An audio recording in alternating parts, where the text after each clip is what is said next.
kewarasan. Waduh, di tengah pandemi gini kayaknya Wota masih pada waras nggak ya? Lu gini loh, tengah pandemi, terus dengan ngidol yang sekarang, maksudnya ngidol tuh kayak mensupport OSI ataupun ngikutin konten-konten JKT48. Maksud gue kan di kala pandemi ini kan yang susah adalah gimana yang biasanya kita ngidol lah, istilah ngidol JKT48 yang sebelumnya offline dan sekarang online. Apakah wota-wota ini pada siap kah, atau pada emang udah terbiasa atau belum gitu. Nah ini masalahnya, kalau nggak biasa ini bisa ya akhirnya wota-wota yang biasanya suka offline tentu aja bakal pusing lah mereka. Oh iya, ini sekarang ada di konten podcast ya. Beda dong podcastnya kali ini adalah ada videonya kalau kalian nonton di YouTube. Tapi kalau kalian nonton Spotify, dengerin suara gue doang.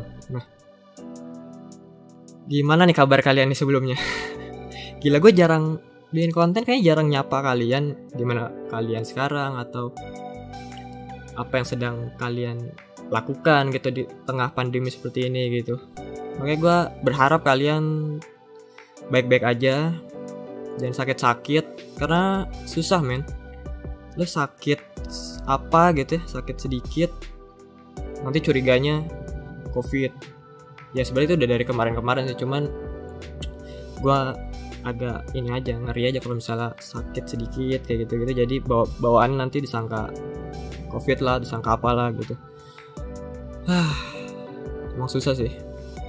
Terus gimana nih ngidol kalian di tengah pandemi? Pandemi ini udah berapa bulan sih? 8 ya? 7 bulan apa 8 bulan? Ya sekitar segitulah. Gue penasaran gimana cara ngidol kalian, atau kalian tetap bisa ngidol JKT48 selama 7 bulan terakhir ini. Menurut gue, karena kalau gue secara pribadi sih berat ya. Maksud gue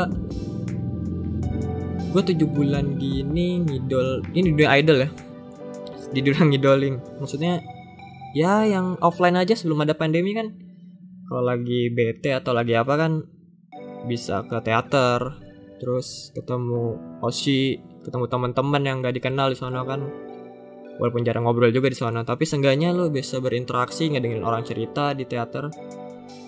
Dan sekarang gak ada. Ya sekarang sih bisa aja sih kalau misalnya teater kan ada live chat tuh, cuman beda aja sih sensasinya kalau ngobrol ketemu langsung dan enggak. Nah, maksud gue aja yang ibaratnya bukan nggak terlalu sih, bisa dikatakan tidak fanatik mungkin, atau fans yang biasa aja. Tapi gue walaupun begitu, gue kayaknya udah mulai agak mulai sedikit kehilangan kewarasan mungkin kalau ngidol. Gue aja ya pribadi kayak gitu. Misalnya tengah pandemi gini di rumah aja, terus uang tipis. Gimana ya? Maksud gue, kita balik lagi ke JKT deh. Maksud gue kan ekosistemnya atau habitnya orang kan waktu di JKT kan. Nah bedanya JKT48 dan artis lain adalah di Indonesia ya khususnya, adalah saat kalian ingin menemui mereka, kalian bisa aja gitu tinggal ngikutin jadwalnya mereka. Makanya JKT48 mungkin fansnya tuh bisa dikatakan banyak karena mempunyai sistem tersebut nih. Itu kan udah terjadi beberapa tahun kebelakang kan sebelum pandemi. Tentu aja fans udah dibiasakan oleh ketemu OSI atau ngikutin event-event yang secara langsung ketemu sama membernya gitu. Dan sekarang hampir setahun semua itu nggak ada gitu. Sekarang kita dipaksa buat dipaksa buat menikmati konten mereka dari layar digital aja gitu, layar kaca. Ya mau gimana lagi sih, maksud gue ya emang itu udah hakikatnya mungkin, atau emang udah seharusnya.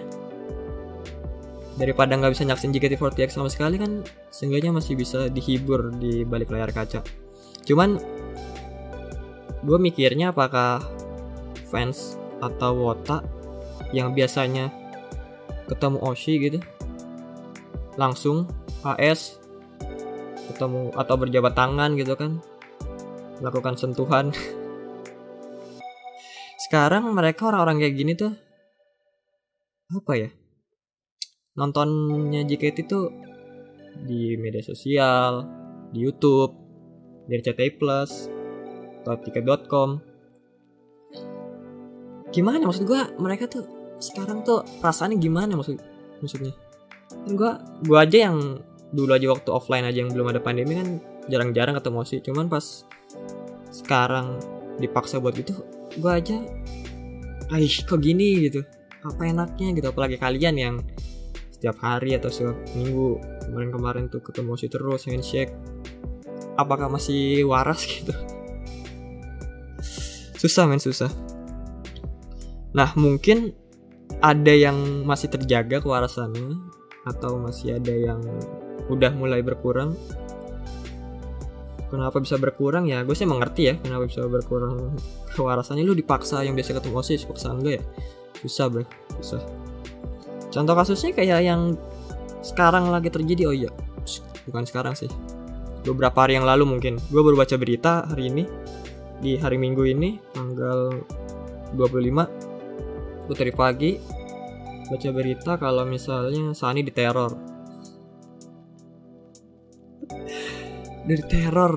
oleh penggemarnya. Gue baca di salah satu berita, portal berita, katanya di situ emang penggemarnya gitu. Cuman didukung oleh tweet-tweetnya Sunny juga di Twitter yang bilang jangan ini lagi dong, jangan ganggu atau hargai privacy gitu.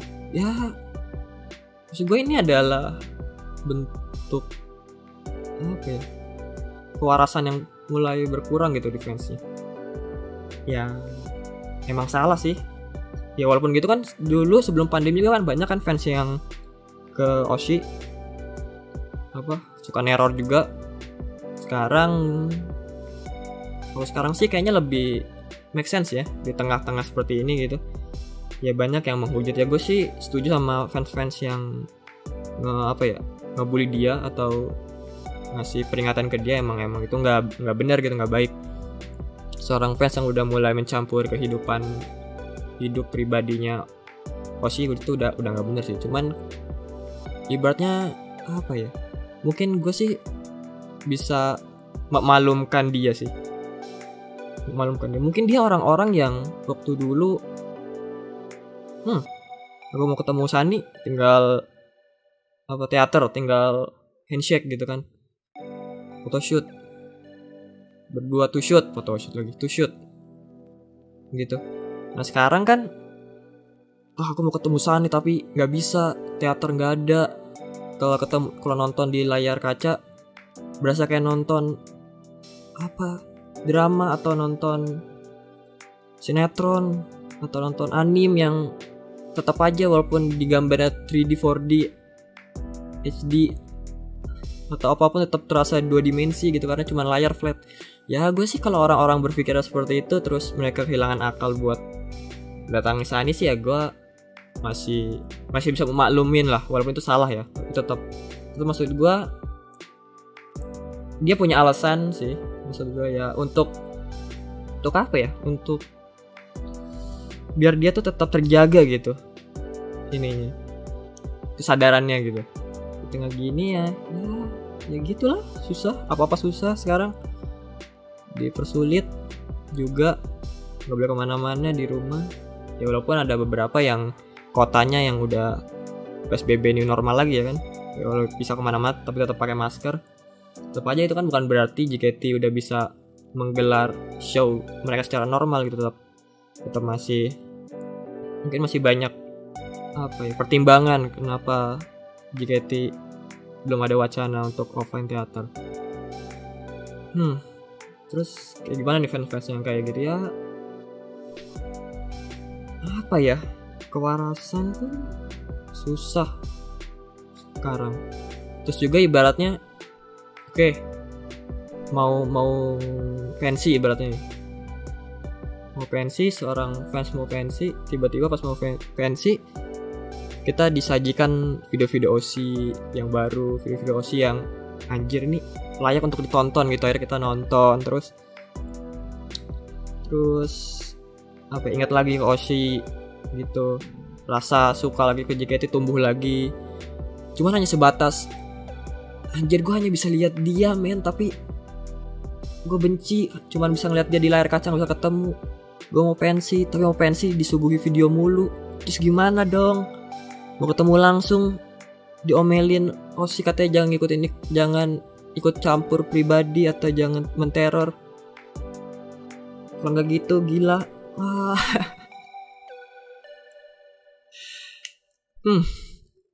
Tapi gue penasaran sih, apa alasannya dia, terlepas dari yang gue tadi bilang, apa alasannya dia meneror seorang Sunny gitu?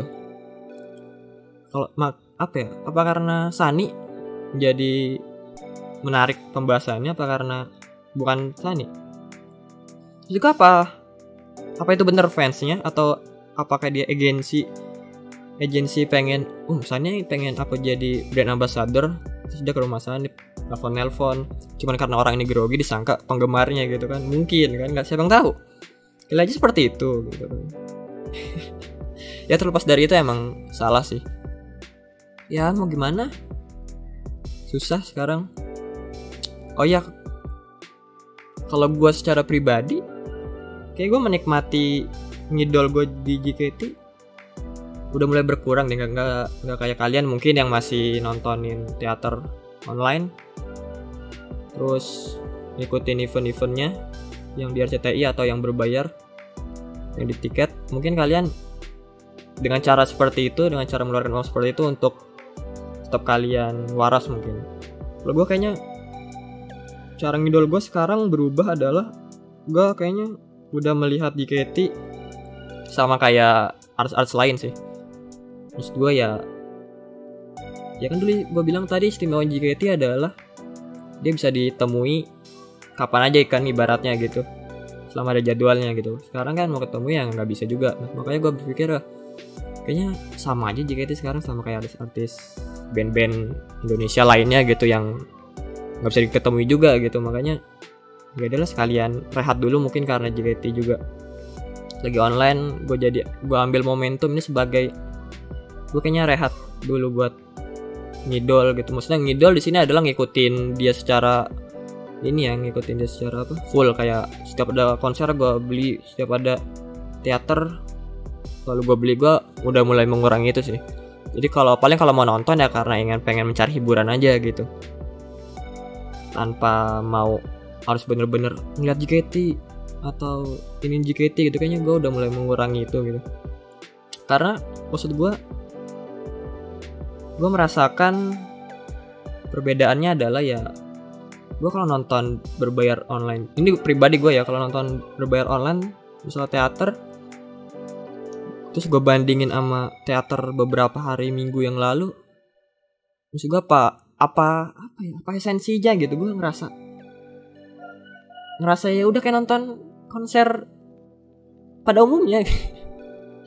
Nontonin dengan lagu yang sama, ya member mungkin ada beberapa yang beda, terus pembawaannya mungkin ada beberapa beda karena MC-nya beda-beda kan. Cuman akhirnya perasaan gue nonton itu ya udah ini JKT gitu. Lu mau nonton kapanpun, mau nonton siaran ulang besoknya atau ada yang di YouTube yang udah diupload, yang bangsat yang ngupload tuh susah-susah orang bayar diupload. Terus gue nonton itu ulangan, perasaan gue tetap sama gitu. Kalau gue nonton, misalnya gue nonton bayar hari itu juga nonton, terus besoknya gue nggak sengaja nonton ulang, perasaan gue tetap menikmati, tetap nggak ada bedanya gitu sejujurnya. Beda sama halnya olahraga kan.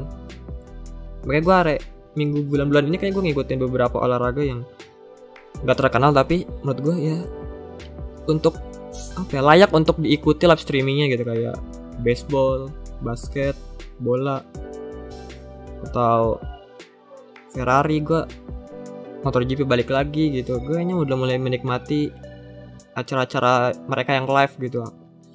mau nggak mau gue sempetin buat nonton live mereka gitu, walaupun internetan juga gitu.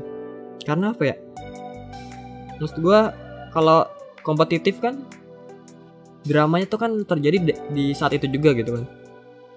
Kalau misalnya diulang, misal bola deh contoh gampangnya, misalnya champion, udah tahu nih ternyata yang menang si ini gitu, lu nonton ulangan gak ada gregetnya gitu.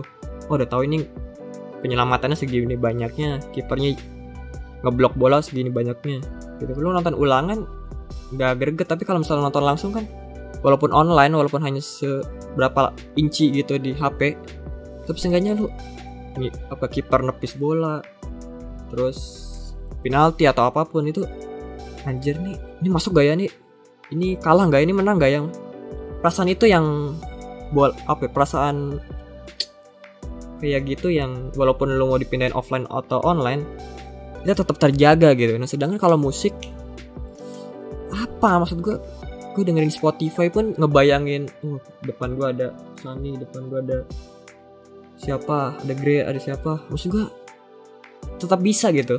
Sedangkan kalau bola kayaknya enggak deh. Makanya kalau ditanya apa gue ngikutin teaternya, gue nggak ngikutin sih beberapa hari terakhir, beberapa minggu terakhir, beberapa bulan terakhir malah. Ya mungkin gue akan nonton lagi kalau 2 bulan lagi mungkin, atau 3 bulan atau berapa bulan ke depan gitu, kalau emang karena gue pengen nonton. Tapi kalau ternyata pas mau nonton ada di YouTube, emang ini sih salah satunya yang re-upload ini yang bikin orang kayak gue yang mau nonton karena kangen, tiba-tiba ada ulangan ya di YouTube kan suwe gitu, akhirnya nggak nonton juga. Ya walaupun gue senang juga sih ada orang-orang yang tetap nonton gitu, tapi mau gimana lah, itulah dramanya di ngidol. Terus balik lagi ke fans yang tadi, yang ke Sunny, ya itu disayangkan aja sih, cuman sepertinya jangan terlalu dijudge juga lah. Maksud gue tetap adili dia secara adil gitu ya. Kalau emang dia membahayakan, ya bawa aja ke hukum lah. Cuman gue sih ngerti lah, sedikit mengerti kenapa dia melakukan hal itu, walaupun itu salah ya. Cuman itu gue yakin sih untuk menjaga dia tetap waras, tetap sadar dengan keadaan sekarang, dia tidak gila, itu makanya dia melakukan itu. Tapi mungkin banyak yang mikir karena mungkin dia udah gila karena melakukan hal itu. Bisa jadi juga sih karena dia udah gak waras. Kok gue jadi nyerang? Ya mungkin karena dia udah ngebet buat ketemu Sunny, pengen ketemu, wah aku harus ketemu gitu, aku bosan lihat di layar. Mungkin bisa jadi gitu. Ya mau gimana, situasi kayak gini juga gak bisa berbuat banyak. Dia tetap harus menampilkan JKT48, mau gak mau harus di layar gitu. Makanya susahnya JKT sih gue, dulu gue mikir, wah hebat JKT punya konsep yang bisa nemuin idolnya gitu kapanpun gitu kan. Cuman kalau misalnya situasi gini kan, kebiasaan tuh susah dirubah bro, serius. Ini udah ngomongin kebiasaan ya, karena kebiasaannya fans apalagi garis keras, nonton teater, handshake, you shoot. Nah, kebiasaan seperti itu sekarang yang diimplementasikan gini ya susah bro. Siapa yang nggak kehilangan akal? Kebiasaan lu tiba-tiba yang menyenangkan tiba-tiba membosankan sebenarnya. Orang mana yang nggak gila gitu? Makanya dari dulu gue biasakan untuk balance. Gue nonton ya biasa, nggak nonton ya biasa gitu. Makanya pas sekarang ya udah biasa aja. Cuma mungkin kalau orang-orang yang fans yang udah indikatornya seperti penguntit itu, insaf lah, tobat udah tobat, nonton sinetron aja udahlah, sinetron TV gitu, atau kalau nggak tamatin YouTube lah. YouTube banyak banget videonya, lu tamatin deh. Yakin gue bersaing sama One Piece, lu namatin One Piece nggak tamat-tamat, YouTube juga lu nonton nggak akan tamat-tamat. Ya daripada nguntitin member, mau gimana gitu. Terus juga mungkin karena fans fans apa, sering nonton YouTube, nggak ngapa-ngapain, akhirnya paling main game kan, nonton gameplay, nonton apapun. Terus akhirnya Valkyrie, gue baca Valkyrie 48. Gue nggak biasa ngomong Valkyrie sih, gue kalau misal biasa sama teman gue ngomong Valkyrie. Valkyrie, gue ngomong suka kayak gitu. Terus gue baca berita, ini beritanya udah lama sih, minggu lalu ya kalau nggak salah. Minggu lalu katanya pengakuan Celine, dia sempat sering di olok-olok mungkin, atau sering di apa ini, bukan dihina sih sebenarnya, di protes lah, kenapa para member Valkyrie 48 mainnya kok nggak sewow gitu ekspektasi para wota gitu, kok mainnya nggak jelek mainnya, atau payah, atau nggak bisa main gitu. Gimana ya yang gue ngomongnya, susah juga sih. Lu mengharapkan seorang idol yang biasanya menghibur lu nyanyi dan ngedance di depan lu mengharapkan dia pun jago main game gitu. Maksudnya apa itu, egois gak sih, permintaan egois gak sih? Juga ya idol susah payah nyanyi menghibur kalian dengan tariannya, dance-nya dan nyanyinya di teater gitu, atau di konten YouTube depan kamera. Terus kalian pengen tetap dia jago main game, dan kalau nggak jago dikatain atau diserang, dibully sama fansnya sendiri. Anjir, kata gue itu, kata gue sih permintaan yang egois sih. Ibaratnya lu mengharapkan para anggota Valkyrie ini setara Just No Limit gitu skillnya mungkin. Tapi kalau misalnya Just No Limit juga kan nggak bisa kalau dia disuruh nyanyi lagu Eta Kata di depan teater kan, dia juga nggak akan sebagus member gitu. Maksud gue ada plus minusnya lah. Lu kalau misalnya mengharapkan member sejago Just No Limit atau Kimi Hime, mungkin jago main PUBG-nya dia, ya walaupun terlepas Kimi Hime walaupun terlepas dari casingnya, tapi kalau gua nonton anjir skill PUBG-nya jago maksud gua. Nah kalau dia misal Kimi Hime disuruh nyanyi lagu Heavy Rotation kan, wow, maksud gua juga nggak akan sebagus member yang nyanyiin gitu, kan bukan di bidangnya.